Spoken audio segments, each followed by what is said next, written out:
Salam Tuhan Yesus dan firman Tuhan pada hari ini Rabu tanggal 7 Januari 2026.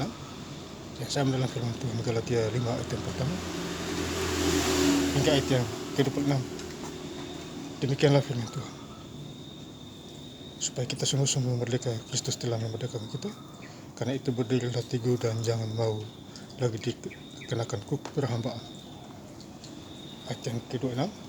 Dan janganlah kita gila hormat, janganlah kita saling menantang dan saling mendeki. Demikianlah firman Tuhan. Bapak saudara-saudara setelah saya cinta Kristus, firman Tuhan menjumpai kita semua. Khususnya hari ini Rabu tanggal 6 Januari 2026. Di Galatia 5 ayat yang pertama, supaya kita sungguh-sungguh merdeka, Kristus telah memerdekakan kita. Karena itu berdirilah teguh dan jangan mau lagi dikena kuk perhambaan. Jadi kita sudah dimerdekakan oleh Kristus. Maka itu kita jangan balik lagi kepada kegelapan. Apabila kita hidup di dalam terang, ya, artinya terang di dalam Tuhan.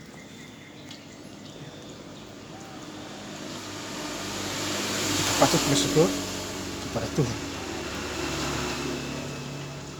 Jadi kalau dulu kita tidak mengenal Tuhan, sekarang kita mengenal Tuhan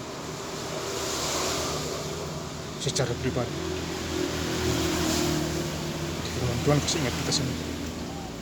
Galatia 5 ayat yang kelima, sebab oleh roh dan karena iman kita menantikan kebenaran yang kita harapkan. Jadi firman Tuhan adalah kebenaran yang kita harapkan selama ini. Ya. Setiap firman Tuhan adalah perkataan Tuhan yang menjumpai kita semua. Selagi kita masih hidup di dunia ini, ada aturan, ada hukum Tuhan dan ada hukum manusia. Jadi ikuti hukum Tuhan. Tentu hidup kita diberkati di dalam segala hal. Kemudian Galatia 5 ayat 14, sebab seluruh hukum Taurat tercakup dalam satu firman ini, yaitu kasihilah sesamamu manusia seperti dirimu sendiri.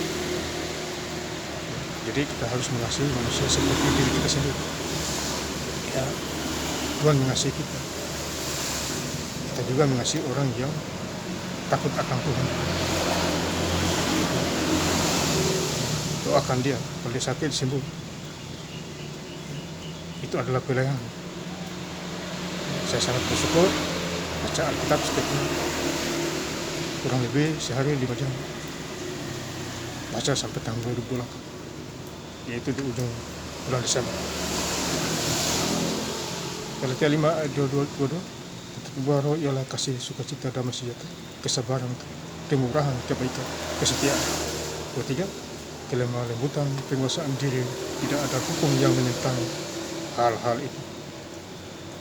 Jadi buah roh itu adalah kasih, sukacita, damai sejahtera, kemurahan, kebaikan, penguasaan diri, dan tidak ada hukum yang menentang itu.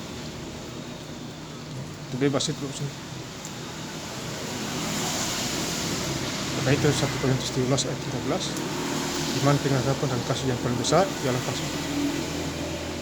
Jadi kasih yang paling besar ialah kasih.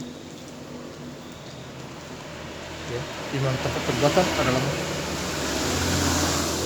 Jadi lakukan perbuatan kita dulu. Galatia 5 ayat yang keempat, barang siapa menjadi milik Kristus Yesus, ia telah menyelipkan daging dengan segala hawa nafsu dan keinginan. Jadi kita sudah menjadi milik Tuhan, bukan milik siapa-siapa. Karena kita sudah dibeli di harga yang mahal dan sudah lunas.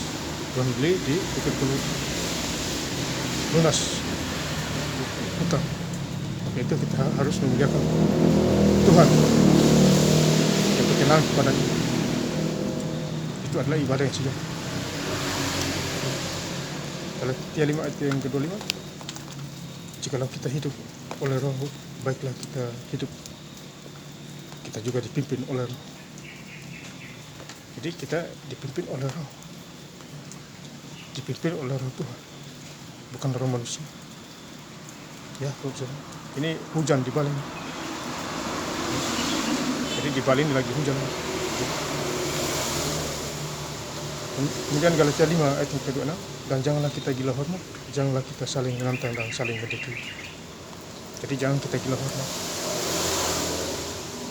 jangan menantang dan mendekati, tapi kita saling mengasihi satu sama yang lain. Nah, saya ingin lengkap lagi baca ayat Firman Tuhan pada hari ini, Rabu tanggal 7 Januari 2025, di Galatia 5 ayat yang pertama hingga ayat yang ke-26. Supaya kita sungguh-sungguh merdeka, Kristus telah memerdekakan kita. Pada itu berdirilah teguh dan jangan mau lagi dikenakan hukum perhambaan. Ayat yang ke-26, dan janganlah kita gila hormat, janganlah kita saling menantang dan saling mendengki. Terima kasih. Yesus Kristus memberkati. Haleluya. Amin.